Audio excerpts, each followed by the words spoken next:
Good morning, friends. Thanks for joining me today in Unfolding the Word as we continue in our study of Daniel chapter 1.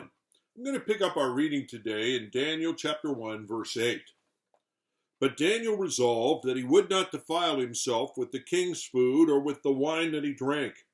And therefore he asked the chief of the eunuchs to allow him not to defile himself. And God gave Daniel favor and compassion in the sight of the chief of the eunuchs. And the chief of the eunuchs said to Daniel, I fear my lord the king, who assigned your food and your drink. For why should he see that you're in worse condition than the youth who are of your own age? So you would endanger my head with the king. And then Daniel said to the steward, who was the chief of the eunuchs, who the chief of the eunuchs had assigned over Daniel, Hananiah, Mishael, and Azariah, test your servants for 10 days.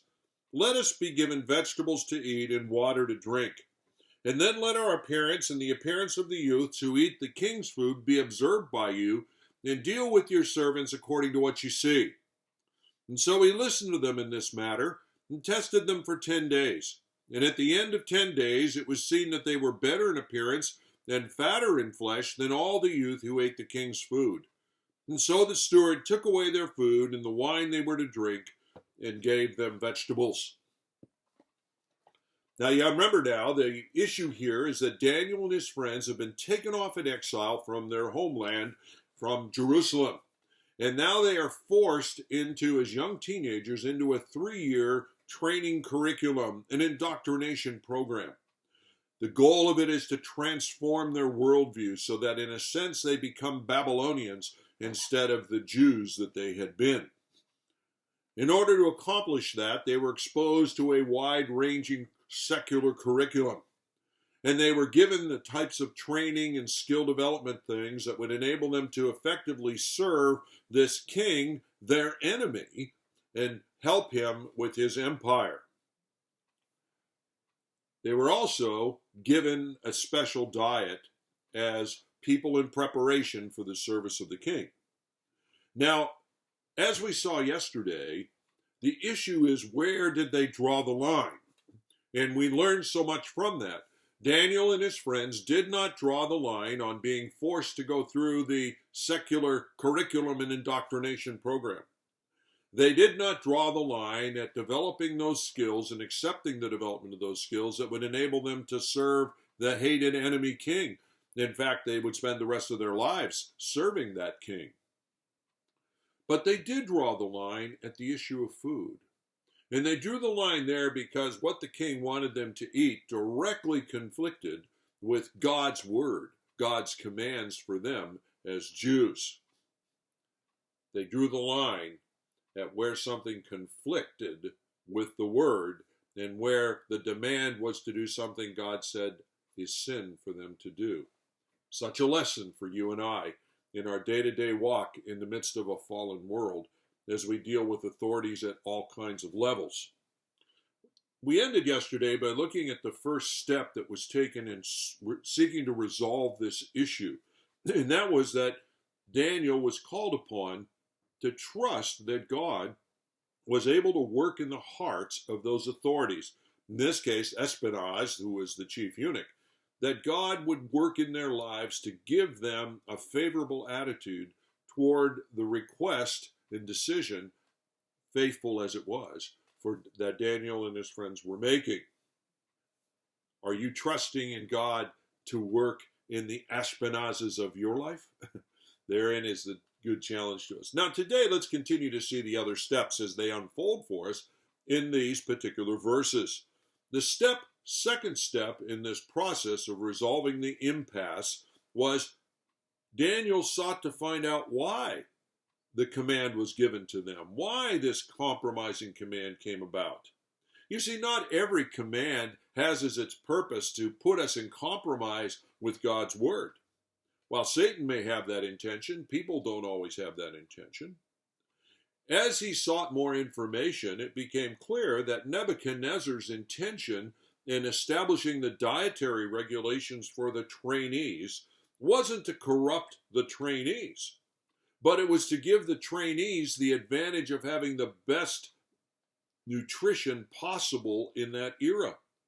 You couldn't get a diet that was better than that which the king was eating. And so he was taking what he was eating, what he was drinking, and giving it. What a privilege that would have been in that sense. He was giving it to this selected group of trainees who would be then developed into leaders serving the kingdom. The king took it very serious. This wasn't just benevolence on his part. He wanted, if he was going to invest the time and the energy into training up these people, he wanted them healthy. He wanted them to be as strong and virile as they could be in order to carry out the heavy loads that would inevitably be there for them as his trusted administrators at various parts of the empire. His seriousness with which the king took this is evident when you consider his response to the supervisors who were over these various trainees. As Espinaz said, it would endanger my head with the king. In other words, if you don't obey, if you end up not being healthy, it's not only going to be a problem for you, Daniel, and your friends, it's going to be a problem for me, because God's holding me accountable for your health. God's holding me accountable for your development. So step number two here was, why? Why is this command there? What's driving it? Now, once we understand what's driving something, we're in a good position to move to the next step, which is to seek God-honoring creative alternatives. Rather than opting immediately just for outright rebellion, you look for places where there can be alternatives suggested that enable you to be faithful to God's word and yet still respectful and submissive to authorities.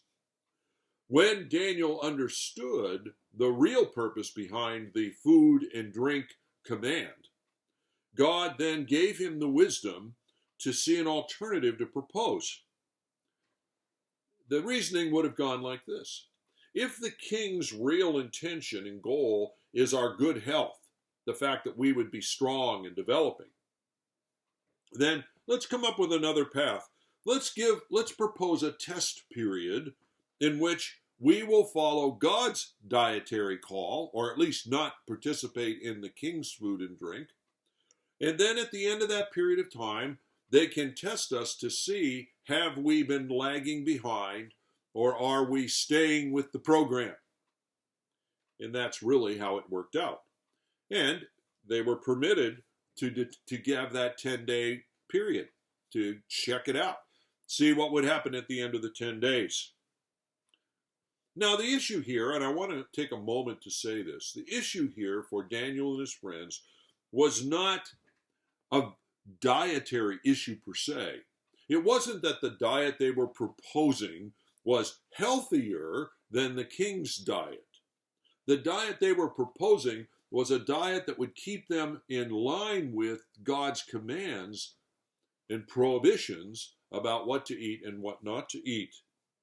They were looking for an alternative that enabled them to seek to achieve the king's goal, but not compromise their faith.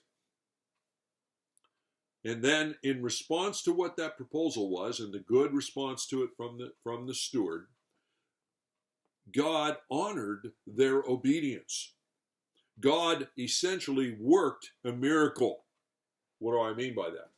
Well, God took a diet that would not have been as healthy from a purely medical standpoint.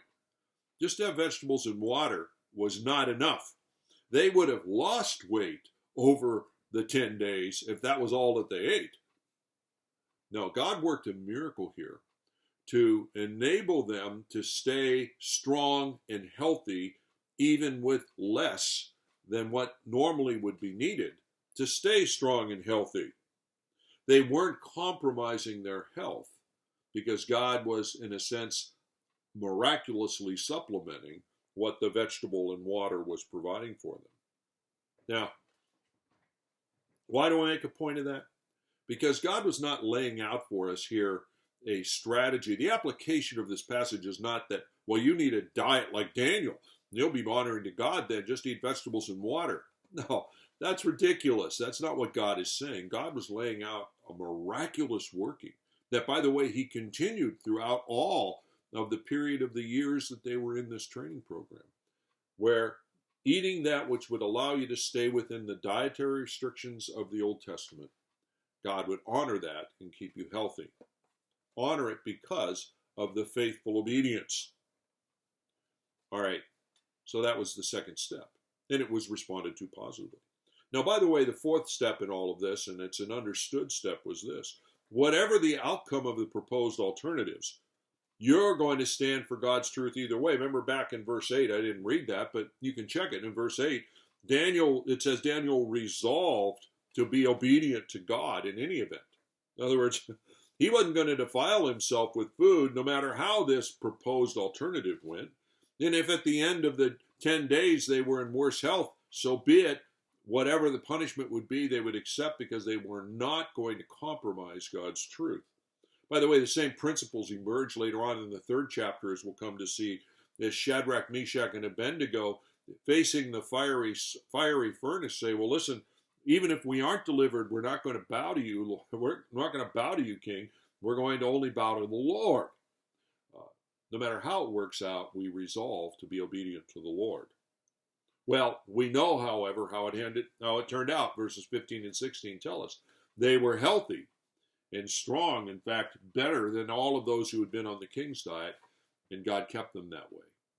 Well, join me tomorrow as we look at the outcomes of the training program on the parts of Daniel, Shadrach, Meshach, and Abednego. God bless.